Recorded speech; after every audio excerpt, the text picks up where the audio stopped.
put an end to slavery. In 1856, Brown and his followers murdered 5 pro-slavers at Potawatomi Creek. Then, October 16, 1859, he captured the federal arsenal at Harper's Ferry, Virginia, in an attempt to steal weapons that he would give to slaves. Brown and his followers were discovered, but fought off their capture. However, 10 men, including 2 of his own sons, were killed.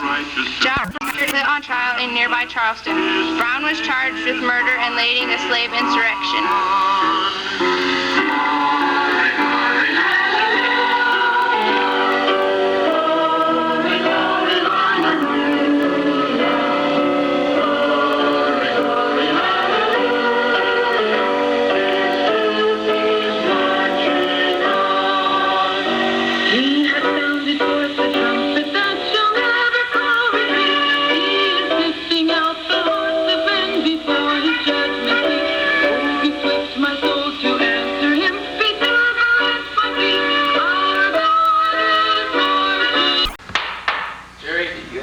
Decision? Yes, Honor, sir. Thank you. John Brown, please stand to be sentenced. You are charged with murder, leading a slave revolt against the United States of America, and treason. Yeah! Honor, cut that out. After hearing your testimony and the evidence found against you, this court finds you guilty of all 3 charges. And I sentence you to be hanged by the neck until there is no longer a breath in your murderous body. Yeah! Hey, knock it off. On December 2nd, 1859, John Brown, do you have any last words? Focused here, which I suppose to be the Bible. It teaches me whatsoever I should do, men should do to me. It teaches me further to remember those that are in bonds and to see myself as bonded with them. It is deemed necessary that I should forfeit my life and mingle my blood further with the blood of my children and the blood of the millions in this slave country whose rights are ignored by wicked, cruel, and unjust enactment. I submit. Let it be done. Very easily. You may dispose of me very easily, but this question is still yet to be settled. This Negro question. I, John Brown, am now quite certain that the crimes of this guilty land will never be... I, John Brown, am now quite certain that the crimes of this guilty land will never be purged away with anything but blood.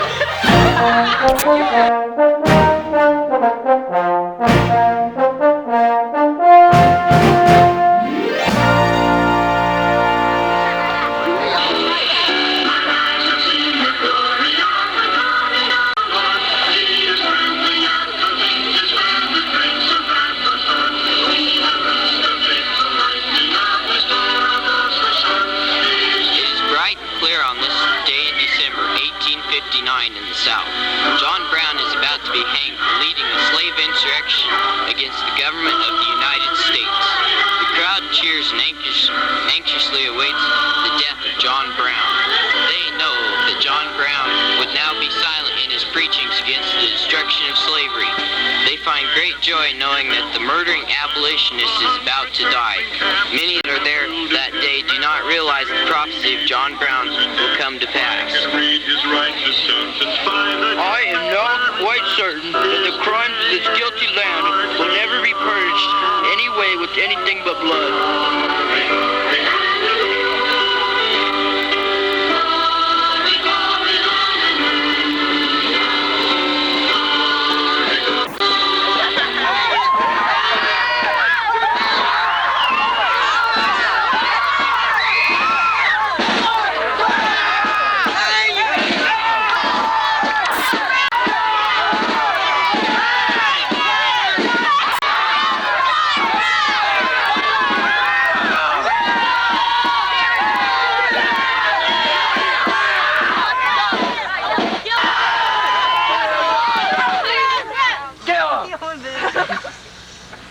John Brown, do you have any last words?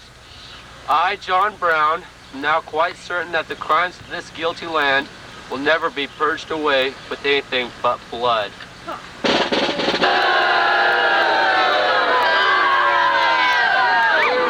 out the sentence.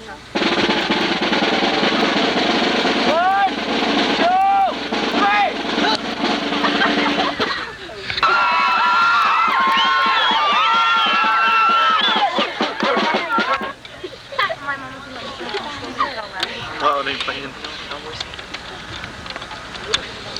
Say back and forth. Got a short.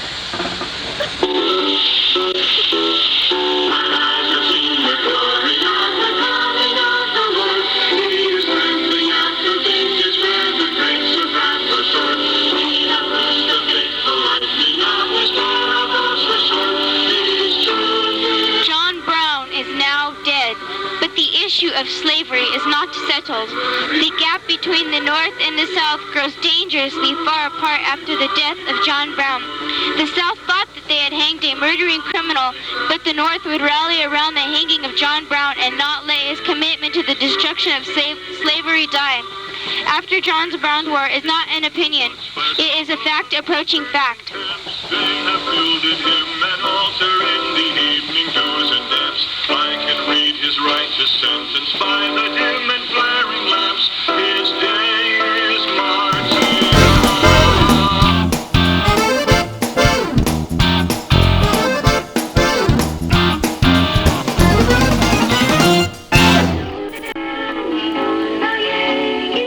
War did come in April of 1861. South bombarded Fort Sumter in South Carolina. The southern states have broken away from the Union and formed the Confederate States of America with Jefferson Davis as their president. They now demanded independence. President Lincoln vowed to use whatever force necessary to restore the United States. The North and South seemed to welcome war, as many young men do not realize yet the nightmare that war brings.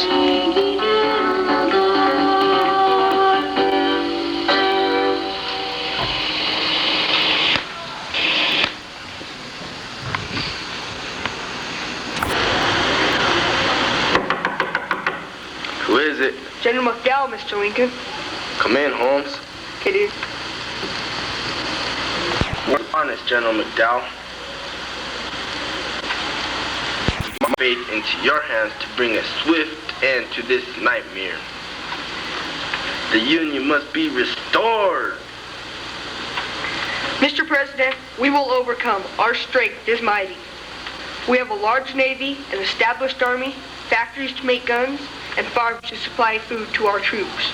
We will win, Mr. President, and the South will be crushed.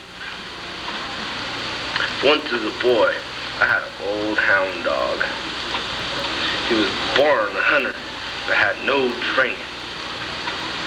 I thought he'd be fine, because hunting was in his blood.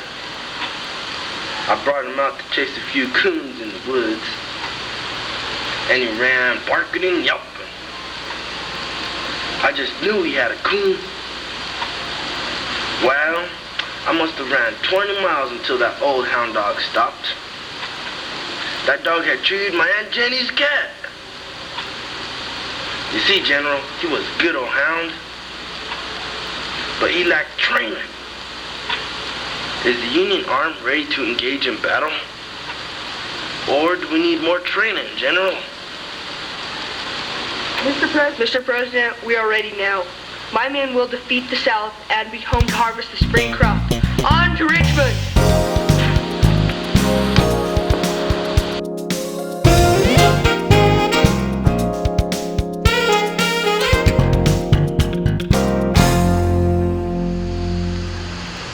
Was in the land of cotton, no plants there are not forgotten. Look away, look away, look away, Dixieland. In Dixieland, where I was born in early on one frosty morning. Look away. The scene shifts to a meeting between Jefferson Davis, the President of the Confederacy, and General Beauregard, whose leadership will prove to be the difference at the upcoming Battle of Bull Run. Davis and Beauregard plan to discuss how they can defend their homes from the coming Union invasion. Away, away, away down south to Dixie.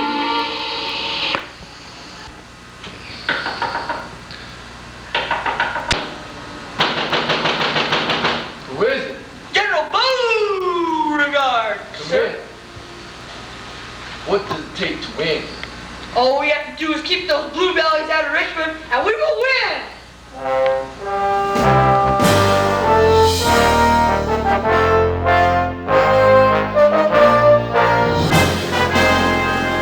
Richmond was the battle cry for the North. Both the North and the South wanted their armies to meet, even though neither side was well-trained, well-disciplined, or ready for war. General McDowell got his wish and met the Southern Army, led by General Beauregard, on July 21st, 1861, at a place called Manassas.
General Beauregard! Left, left, left, right, left.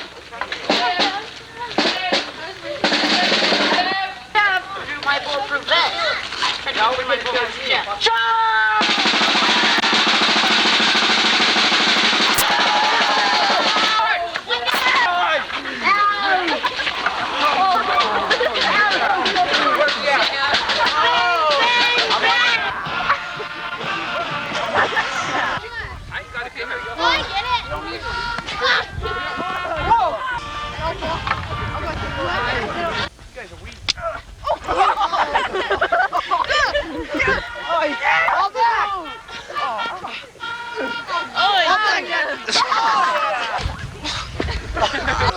You hold him and I'll hit him over the head and neck like a Go ahead, Anthony.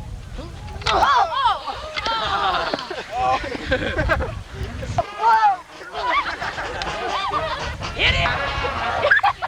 Steve, go.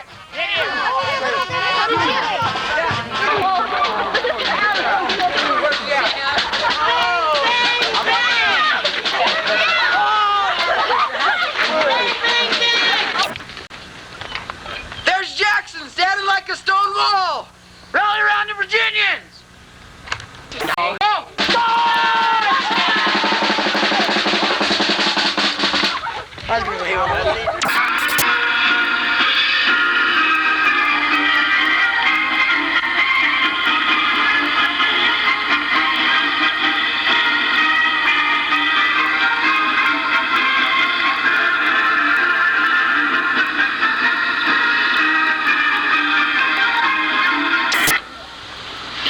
results of Bull Run ended that the concept of war was something honorable or heroic.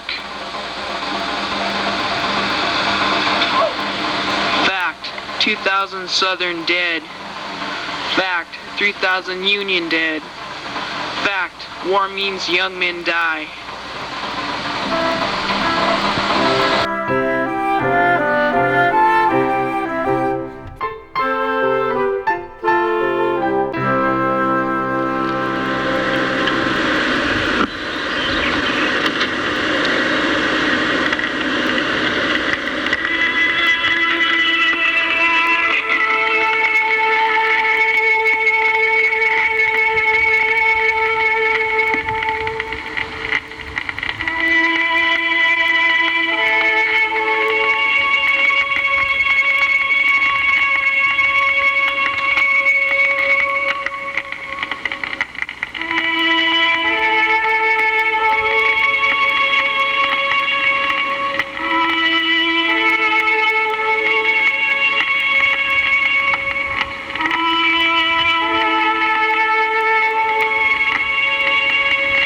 After Bull Run, the Union Army would now be led by General George McClellan. No more would the Union send an unprepared civilian mob into battle. The Union Army practiced the punishment of branding a C on the cheek of those cowards who would run from battle. After Bull Run, that war was not a game and soldiers must act like men in battle if the North was to be victorious. The scene, the punishment of a coward.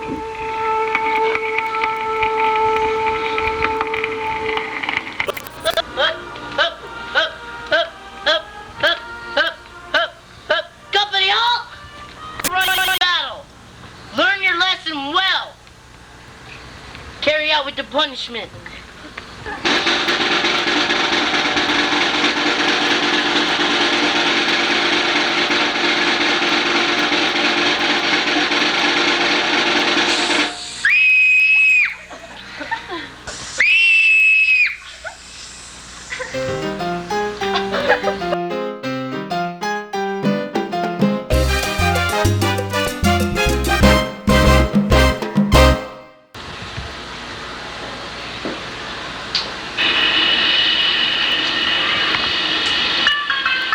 Bull Run was a hard lesson, almost 3,000 Northern dead. The defeat at Bull Run showed that the Union could be preserved only by a long, costly war. Confederate leaders realized that they, too, needed better trained men. Above all, the Battle of Bull Run, or Manassas, had given the South reason to hope for early victory. These were very troubled times for our 16th President Abraham Lincoln. Lincoln knew that men were dying and for a much higher cause than the issue of restoring the Union. He knew the declaration, all men are created equal, and the Constitution government's sole responsibility was to protect the rights of all citizens. Lincoln is having dinner with his wife, Mary.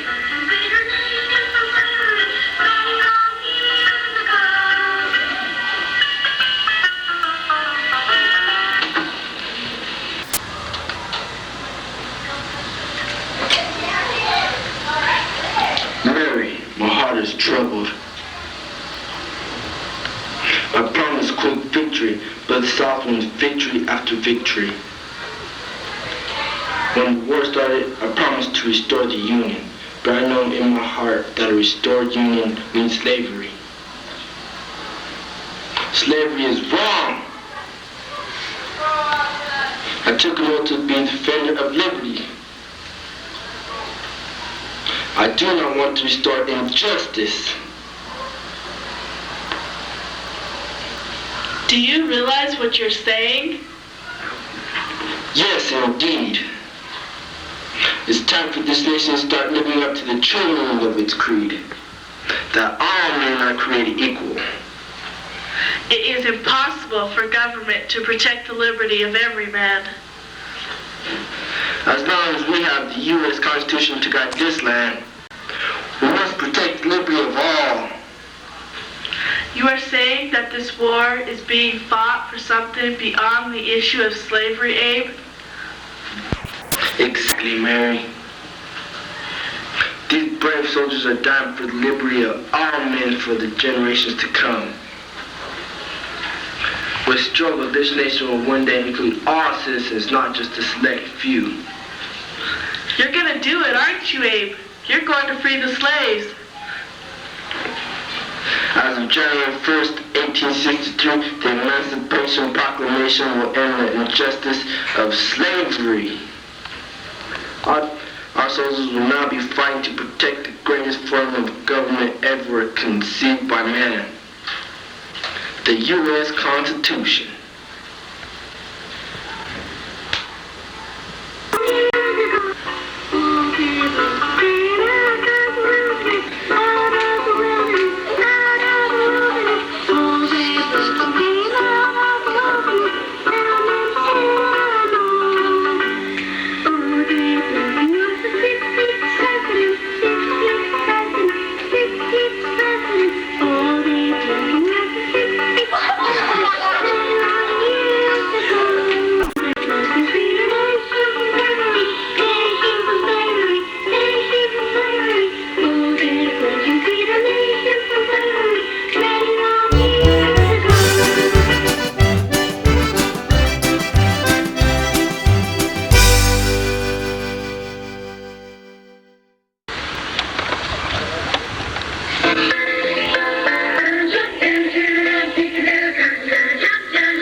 Did little to bring immediate freedom to the slaves.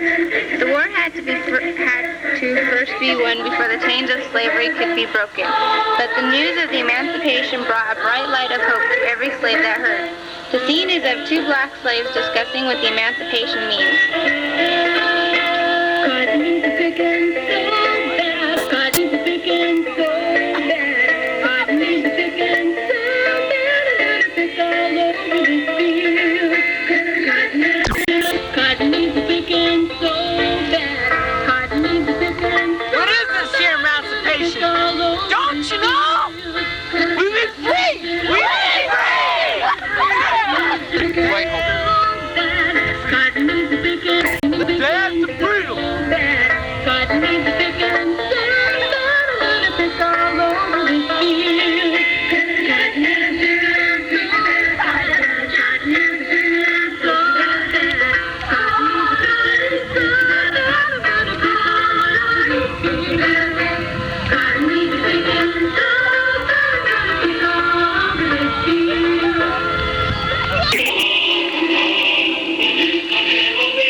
Proclamation did what compromise and violence was unable to do in slavery. Even though it would take 2 more years of war, the Emancipation paved the way to the 13th Amendment, which would end slavery forever in the United States. The Emancipation is a great document in our history that would bring us as a nation closer in achieving the first 3 words of the U.S. Constitution, we the people.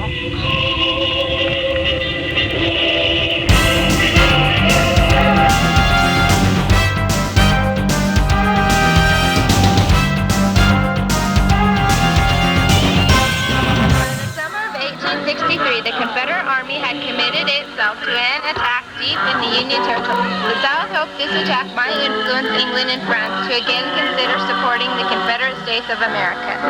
General Lee invaded into the North with a massive Southern army, but he was met by the Union General Meade in a small town called Gettysburg, Pennsylvania. They engaged in the largest military...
dedicated to the proposition that all men are created equal.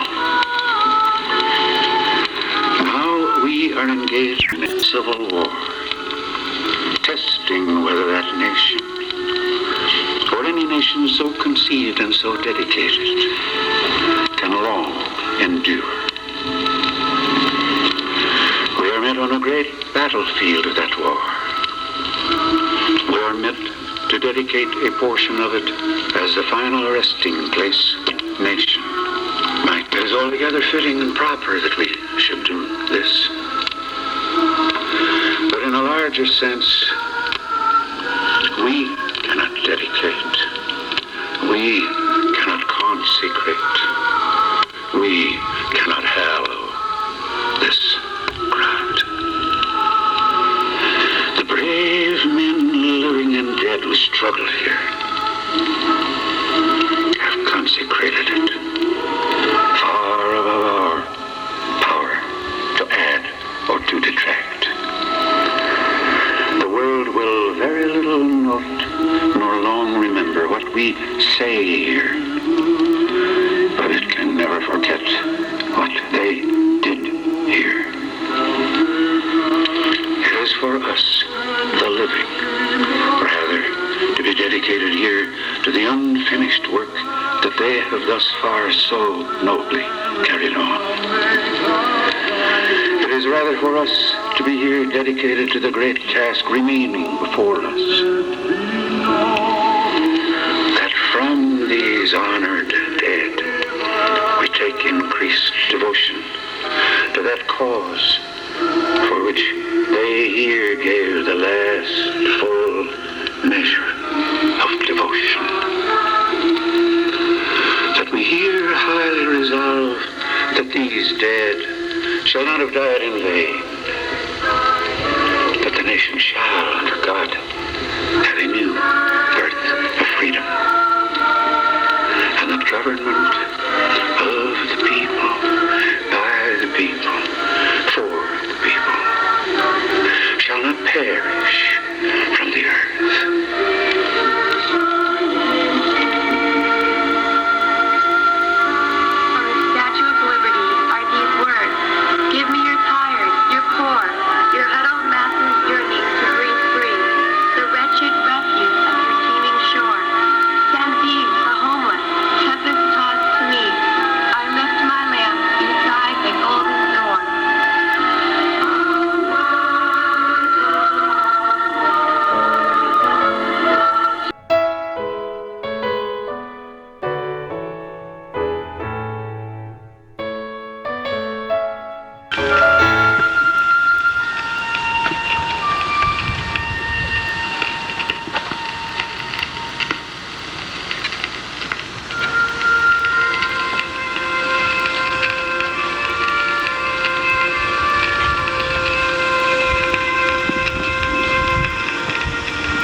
General Lee had fought brilliantly.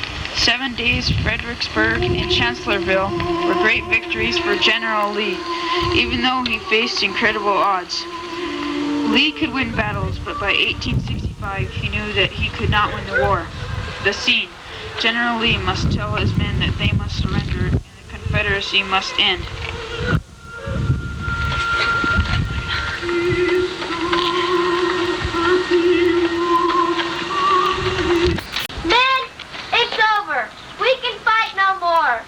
General Lee, we can keep fighting. The South will never lose. General, we must keep fighting. The Confederacy forever! Men, it's hopeless. The Confederacy is no more.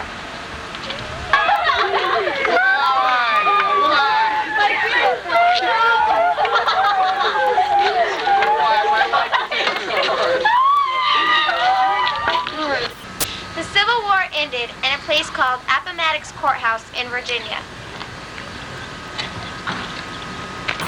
What's the matter? What's going on in here? It's the end. Lee's in McLean's house surrendering to General Grant. It's all over. Yeah!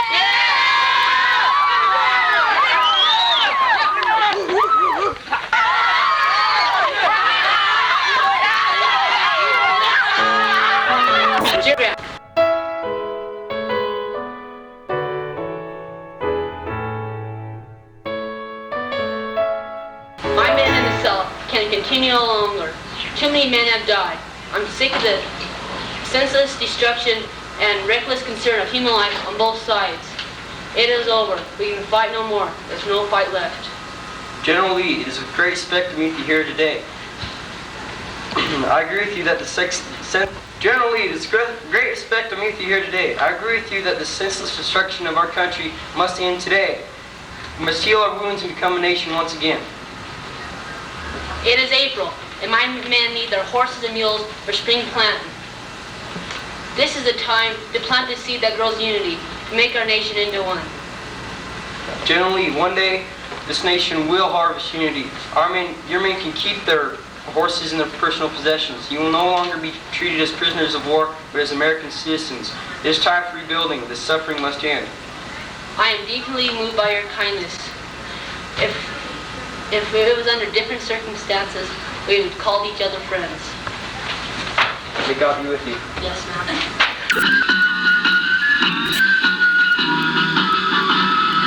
America's bloodiest war was over. The losses suffered can never be replaced. Over 650,000 Americans were dead. The South was destroyed and both sides were burdened with death. But slavery had ended and eventually the South would be rebuilt. Lincoln approached reconciliation with the attitude of wit, malice towards men, and charity for all. He did not have the chance to see his plans through, however, as an assassin's bullet would violently end his life. Today we are still striving to achieve the dreams of Lincoln of charity to all, malice towards none.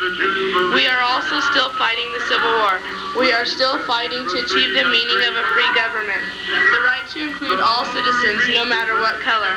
The battlefields are still here, and battles will continue to rage until we as a free people achieve the meaning of our creed, that all men are created equal. The Civil War will continue.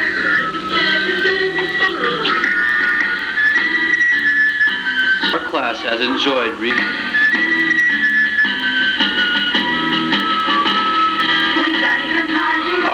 has enjoyed recreating the American Civil War, but we hope you don't walk away without a deeper appreciation of the sacrifice and commitment of those who fought and died from 1861 to 65. Abraham Lincoln pleaded with our souls as a free people, living under the blessings of the United States Constitution, to never again deny the rights of all Americans are given regardless of race, creed, or religion. Our class believes that all Civil War soldiers bravely gave their lives so that all Americans would forever be judged by the content of their character and not by the color of their skin. Let freedom ring, let freedom ring. Free at last, free at last. Thank God Almighty, we are free at last. This has been our 8th production of the Civil War.